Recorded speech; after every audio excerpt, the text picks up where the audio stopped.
Yep. We'll go with that. How are we doing today? Good. Good. So, been pretty pleased with the way the players are sort of working this week and preparing for this game. Sort of challenged them with, what is really your priority to be the best player you can be? What is your priority to do what you need to do to help the team win? And if that's your priority, then that's what you're doing every day. It's not priorities, where it's not always comfortable. Sometimes it's hard. Sometimes you have to overcome adversity. So you got to kind of have the mental toughness to not let those things get you to back down and to continue to persevere. And I think the players have been doing a pretty good job of that. So far this week, this is obviously a really good team. We're going to play in a tough environment, and we're going to need to continue to show a lot of progress so that we'll have a chance to be successful and be able to execute the way we need to have a chance to win on the road. Start with Charlie on the right.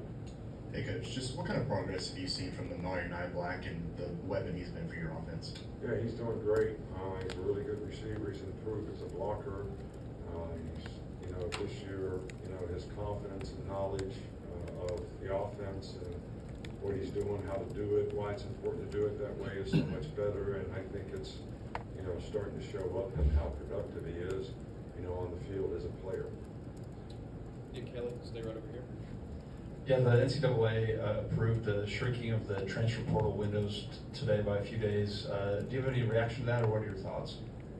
I don't even know what they did. Can you tell me? I really don't know. I think they cut it down to 45 days, Coach. That's my fault. I should correct you.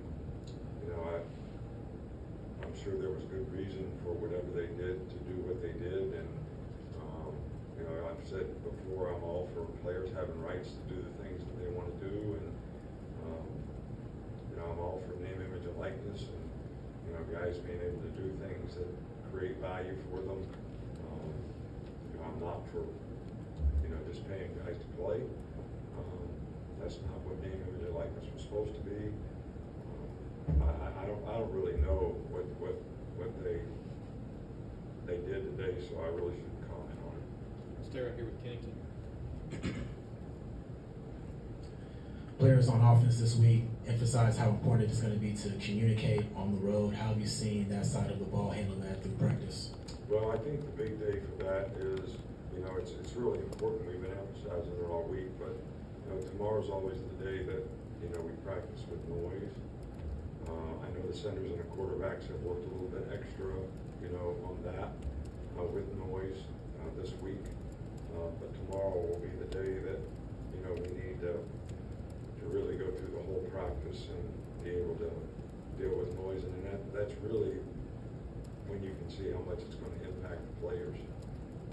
So we've had some issues with the snap counts, and hopefully that's not going to be a problem for us, and we get that resolved. Go to Cody here in the middle. A&M recently made a change of quarterback. It's a guy that you've seen previously before when he was at LSU. Is there a benefit to having seen him before, or what might be different about him? Not really. He's a good player. He's got a lot of experience. He's smart. He makes good decisions. He's been in this system, with Jimbo for a long time. So, he's a veteran player. The quarterback that got hurt was a very good player, but he's a very, very good player. He's played well against us in the past, and we have a lot of respect for him. So, and I don't really see a lot of difference in their ability to be productive and use the weapons that they have to run the ball effectively, as well as do a good job of passing it. Good Chase. When you looked at Texas A&M games this year, do you see a lot of signs of Bob Petrino's influence on the offense as opposed to what they were doing offensively last year? I think you can see it, but I also think that there's philosophically some of the things that Jimbo likes to do. I don't think those guys think that differently, but there are some things that Bobby's done in the past that you see them doing now that they've added to what they do, and it's all very effective. Unless we have a follow-up, Tony, be it. when you face a team with a pass rush like this, how much of it is adapting what you guys do on offense, and then how much of it is just kind of speeding up the clock and kind of? Well, I think it's a combination of both. I think we got to do a much better job of having a firm pocket and protecting the quarterback against really good pass rushers. And I also think, you know, it's important that we get the ball out of our hand on time so that we don't give them an opportunity to affect us.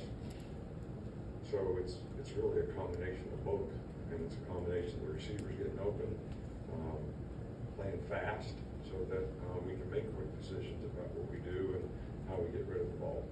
Congratulations on the job. All right, thank you.